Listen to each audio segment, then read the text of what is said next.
Hey everyone, today we are taking a look at all of my 6-inch scale action figures from Attack of the Clones, and I guess we should start with the clones themselves. I wanted these Phase 1 clones on the newer body, and I found these on the Out of the Basement Discord in the buy sell trade channel for $210 for all 5, which if you consider the cost of the base figure as well as the 3D prints is really a steal. They were done by a user named Nix, and I am just thrilled with how these look, and to be able to get these like 5 beautiful custom clones on my shelf for so cheap, I really jumped at the opportunity, and I'm so happy to have these, especially since Hasbro has really been dragging their feet on putting out new releases of the Phase 1 body with different colors. Now, I know you guys know these figures pretty well, so I'm not going to spend too much time on them, but this is just Plo Koon and Kit Fisto from the Black Series. Going to be displaying them without their cloaks like we see them in the Battle of Geonosis. This next figure is my number 1 want in the Black Series, and this is Zam Wessel. This is, of course, a custom. That's a Mara Jade head under that mask there. The kit is designed by Skylu 3D, and I printed and painted it myself.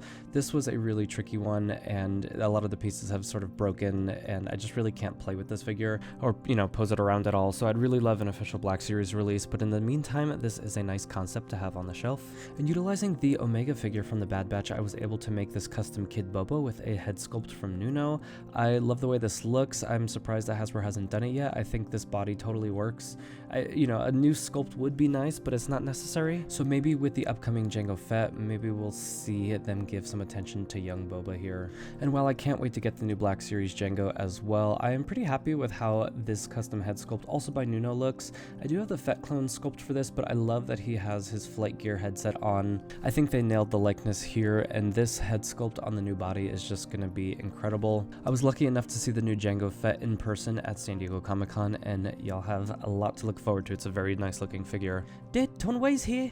This figure is a custom 3D print from the Toxic Collector. The sculpt is from Monotorm Sale on CG Trader. This is one of those figures that feels pretty unlikely in the Black Series, although, once we've seen Sebulba, anything's possible, but this would be a really cool one to get, especially with her appearance in the Bad Batch. I think maybe that makes it a little bit more possible, although we may have missed the window for that, but either way, I'm happy with this resin printed figure in the meantime.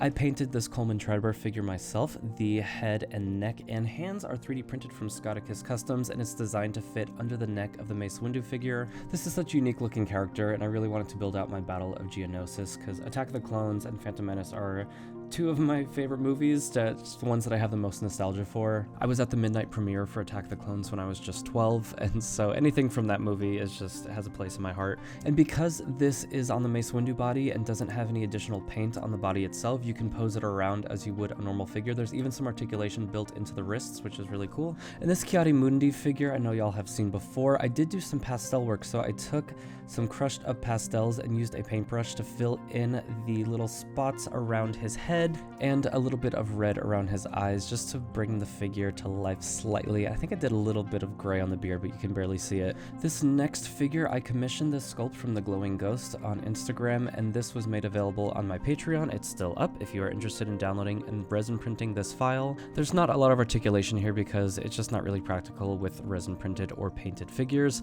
but I went ahead and painted this one myself. I'm really happy with how it turned out, and it's just so cool to have Dexter Jester on the shelf. Now, this has become one of my favorite figures in my collection. This is Obi-Wan, and this is the actual Black Series head repainted by Uncle Sam's Cantina. The hair is resculpted, and I don't remember where I got that right hand from, but this just goes to show how amazing the Black Series head sculpts can be. It's just usually the factory paint jobs that are a little bit lacking, that kind of take away from the figure a little bit, but the combination of that sculpt with the new hair and Uncle Sam's paint job makes this one of the best likenesses in my entire collection, I think.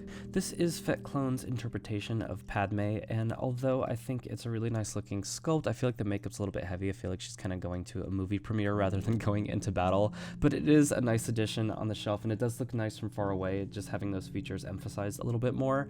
And this is actually the Black Series body. I do have the SH Figuarts figure, but I felt like this sculpt looked better on the Black Series body, and I like that shawl that goes around her neck. The SH Figuarts Yoda is one of my absolute favorite figures in my collection, and definitely the best Yoda at 1/12 scale. You can miss me with that new version that has the soft goods cloak. I loved this sculpted option here. And then we have the Black Series R2-D2 with some rust-colored weathering like he just came out of the droid factory. I'm lucky enough to live near and be very good friends with Frederick from Frederick's Figures, and he repainted this Ayla Sakura for me. This hand is actually from a Luke Cage Marvel Legends 2-pack, and if you can find those spare hands online, they plug right in. The color is like almost exactly correct. And that extra hand combined with the repainted face, as well as that pop of blue, just makes this figure stand out on the shelf. She looks so good near Kit Fisto and Plo Koon, bringing in all of those bright colors. We forget that Attack of the Clones was the first time we saw that many Jedi all at once. We kind of forget, but it was a big deal to see more than, like, I guess 3 lightsabers on screen at a single time, and we had like 40 in the Battle of Geonosis. Another iconic part of Attack of the Clones, of course, is Count Dooku. Here we have a custom head, also by Nuno, and the hand is actually from one of those starting lineup basketball figures. They're a little too big for most Black Series figures, but they work in this case, and I did repaint the body black. The Hot Toys figure has the black tunic, and I feel like they're usually the gold standard on accuracy in a lot of cases. I'm sure a lot of Star Wars Hot Toys collectors would disagree with me, but I just like the way that looked. I feel like it looked a little bit better. Here we have my custom Attack of the Clones C-3PO. He needs a couple touch-ups under the shoulders there, but I love the way this turned out. This took me so many tries. It's one of those things where it's like you kind of think you know what it looks like, but a lot of the references I looked at just kind of didn't match my headcanon, so I did my best to try to make it as accurate to the movie as possible. Looking at the Hot Toys figure also really helped, and this is just too complex of a paint job for the Black Series to ever properly do it. We saw what the C-3PO looked like on the Battle Droid head from the Geonosis Arena one, and it's just kind of that like pale gray. You'll see later on how I repainted that figure, but this is just one that I don't think we'll ever see properly done in the Black Series. Maybe an import company could tackle it, but we'll see. But in the meantime, I'm really happy that I have this one completed. I'm going to clump some more Jedi here since they are just straight out of the package, but this is the SH Figuarts Mace Windu. I actually have 2 Mace Windus on my shelf. On my Phantom Menace section, I have Mace with a custom 3D printed Jedi cloak, and then here we have his uncloaked version. Then of course we have Barriss Offee and Luminara, who are just straight out of the box. They are some great looking figures. Actually, I did do some green pastels on Luminara's face. I always remembered her being a lot more green than the figure looked, so I just did a little bit of brushing on there with a green to just emphasize that color a little bit more. And while the Black Series Shaak Ti is really an incredible figure, I have had this custom by Tim's Toys on my shelf for so long. I just love how clean the paint job is on it. It's so vibrant, and of course it's not going to pose as well as the Black Series one with the soft goods, but for just standing on my shelf, I am happy with this, and this is just such a beautiful work of art by Tim. I can't put this in storage. Now looking at some droids here, we do have that C-3PO, and I did repaint that head. This is just the Geonosis Super Battle Droid. I actually don't mind the weathering on this. I know a lot of people kind of complained about it, but I think it looks quite nice actually, and this is just the standard battle droid on a custom hex stand. All of the stands in this video I printed and designed myself, and these are actually designed specifically to clip onto those B1s, so you don't have to worry about the foot clip staying in or having weak ankles. And there's a color difference in these 2 droids. I did do a matte spray and some weathering on the C-3PO, but I think those color differences are more production changes over the years rather than my own doing. But here's a better look at that graphite paint on the head.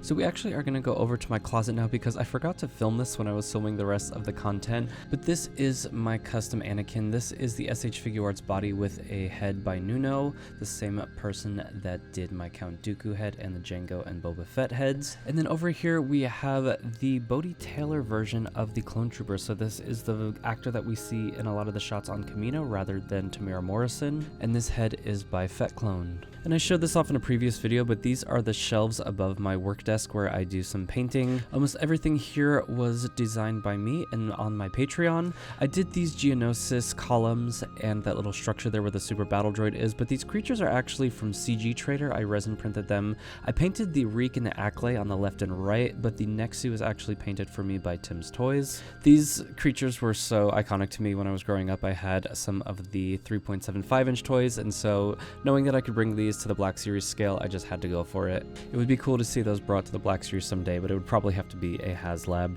So that is my Attack of the Clones display as it stands in 2025. I would love to hear your thoughts in the comments below. Let me know who's on your Attack of the Clones wish list. I know we definitely need to get some Geonosians in here, but there are lots of other characters that we could look forward to getting, especially with all those Jedi in that final scene. Please leave a like if you enjoyed the video, subscribe if you are new. As always, thank you for watching, and I will see you next time.